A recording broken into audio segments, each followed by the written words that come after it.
So what does the Hindu way of life, and it ties into many of the things that Doctor would have highlighted for you. Starting very first off with, in Sanatan Dharma, we know that, and others have taken that from us. Cleanliness is next to godliness, right? I'm glad the young children shaking their head and they know these things. Very good, right? So that we have many, many things. And one of the things is that in our way, as we speak of the Ashtang Yoga, or the 8 limbs of yoga, the very first basic things that we should start with are something called Yam and Niyam. And one of the Niyams is something called Sauch. Called what? Sauch. And Sauch is cleanliness and purity. So within the heart of our religion, the heart of our way of life, the Sanatan Dharma way of life, the eternal way of life, Sauch is something that is there, cleanliness. So before, in all the puja vidhis, they will always start, take a bath early in the morning, right? Cleanse yourself. Also, when we sit, the very first thing, what is the very first thing Baba is when you sit down to do puja? Wash your hands, right? Hopefully you wash it with the soap before you come, right? But even if, when you do, you wash your hands with mantras, right? You wash your hands and you sip, right? When we perform in our puja as well, the very first thing after inviting the deity to sit, which is a tradition of our Hindus from before, because long ago they didn't have caste children. So you had to do what? Your P2, you know, it's a P2? You have to use your P2 to get around, your foot. You have to walk around. And you didn't have sandals or shoes either. So when someone comes to your home to protect your home and your family, you know, it's the very first thing you used to do? Wash the foot. You offer them, right? So, oh yes, your guest is your God. But it also had a medical reason why, or a reason why you give them water to wash their feet, you give them water to wash their hands, you give them water to drink, and you also offer, if possible, them to take a bath. And those are the very first steps in our pujas. Padyam, washing the feet, Argyam, washing the hands, Achmanyam, drinking water, and Snanam, bathing. So that whole concept of the cleanliness is even entrenched in our pujas themselves. So, even when we start, then we touch the various parts of the body and we ask for that health and efficiency. Not so? Next, after Sauch, we perform something called pranayam. Pranayam, controlled breathing. How can that save you or help you in the prevention of the spread of any virus? Dr. G spoke of when it can be airborne, right? You can get it through the air when someone sneezes. And if any of you ever saw the old movie Outbreak, you all ever saw that movie? When the people in the cinema, I mean, it was gross, but it really showed you how a virus can spread. In the cinema and somebody sneeze and they show the slow motion of how the driplets of the sneeze go on the other person in front, right? I mean, as gross as it is, this is what happens, you know? And so, it can be airborne, but if you know someone has sneezed next to you and you know pranayam, you can do what? You can hold your breath and you cannot inhale that virus. See, so in pranayam, it comes like an instinct. You hear somebody sneeze, you hold your breath right there and you move, right? So you don't inhale the direct virus, right? Additionally, if you practice pranayama as we did this morning, where you sit upright and you breathe in from the abdominal area, not from the chest area. You know, if most people you say breathing and your shoulders go up, you're breathing wrong. You have to breathe like a baby. You ever see a baby sleeping? Or the belly itself expands? The baby is practicing perfect pranayama. It's inhaling as much oxygen into your body. And the more oxygen you can get in your body, the healthier your body will be. Right? Doctor might tell you about that some other time, right? The healthier your body will be in utilizing the oxygen to fix the broken cells and to help the white blood cells and to many, many different things, right? I'm not a doctor, so I can't tell you. But I can tell you our religion has things down pack and we have protection. Pranayam helps you, right? So protecting yourself in this way now. Students, more oxygen also help you for studying, right? The brain functions properly. After pranayam, what is the Hindu way to greet someone? Do we shake hands? Say, hello, how are you? No. How do we do? We put our hands together. This is called a mudra. It's called Anjali Mudra, right? Anjali Mudra. Putting your palms together like this. So it's not only that we bow to the divinity within the person, but we are avoiding physical contact. Because you don't know if the person sneezed in a hand right before, and you go on, hello, how are you? See what happened there? So in our way, even if you sneeze in your hand, it's over. Jai Sri Ram, Jai Sri Ram. We are safe. Because this is our way method of Hindu greeting. Anjali Mudra. Mudras are the various postures you can make with your hands. And that one is called Anjali Mudra. And last but of course not least, fasting.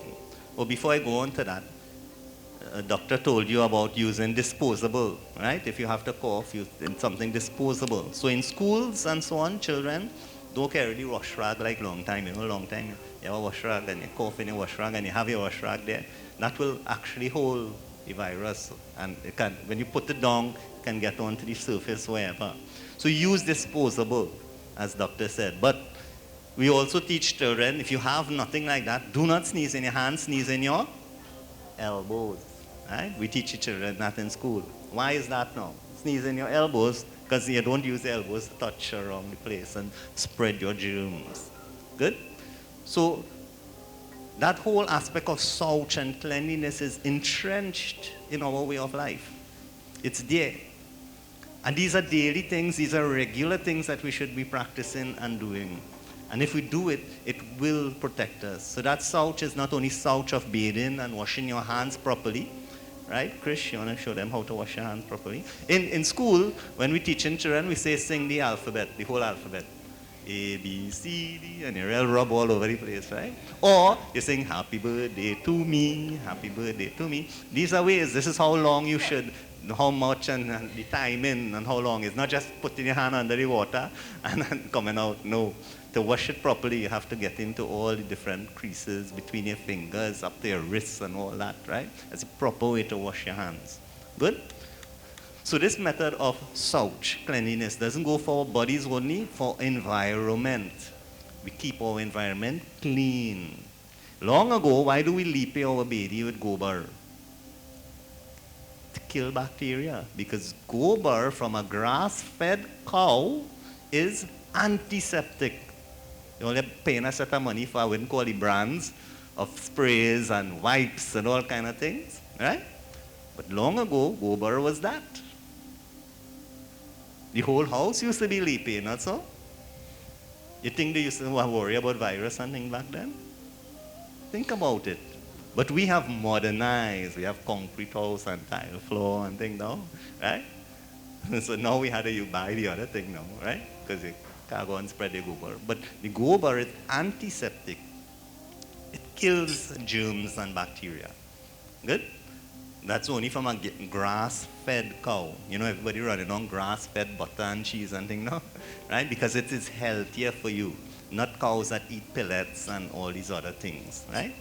You wouldn't see a fly coming here. If you see fly coming around gobar, it's because the cows are eating pellets and other things. But if it only eat grass, antiseptic, pure, right?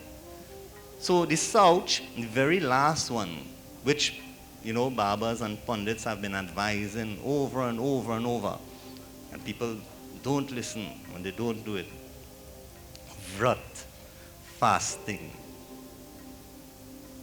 Vrat and fasting. You know, long ago when you go and you check your Patra, Baba will tell you, no, so-and-so date is your day to fast. What do you do with it? Do you actually follow it? it will not only give you spiritual benefit for fasting. Now, we have the doctors and the alternative medicines on radio and TV Jaagriti. They will tell you, do 1 day fast. Or intermittent fasting as well, right? 1 day fast a week. You know what is that?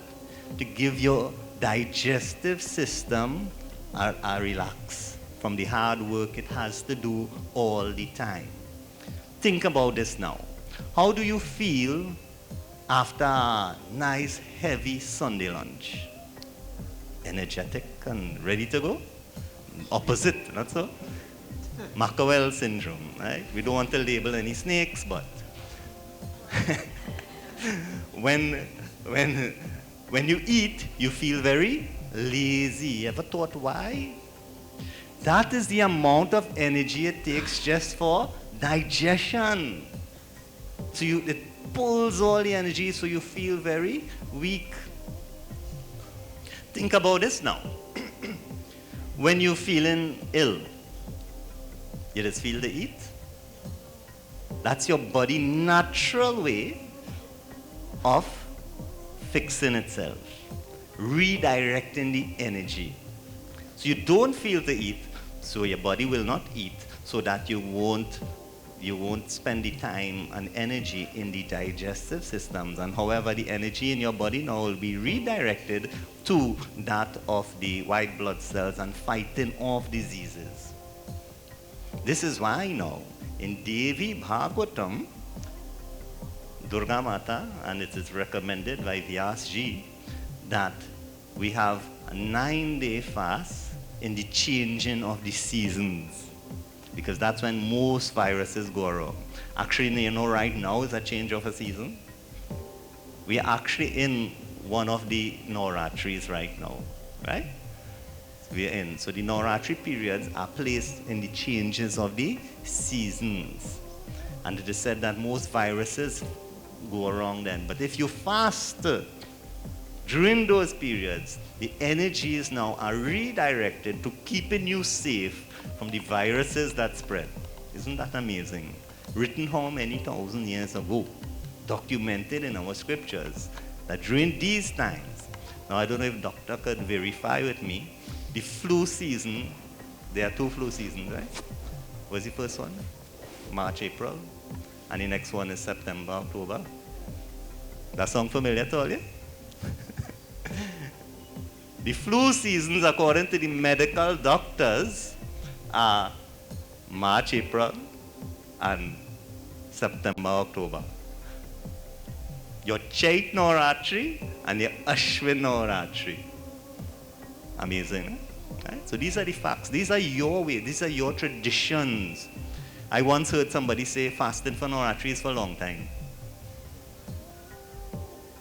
Sad are those who don't understand how very important fasting can be.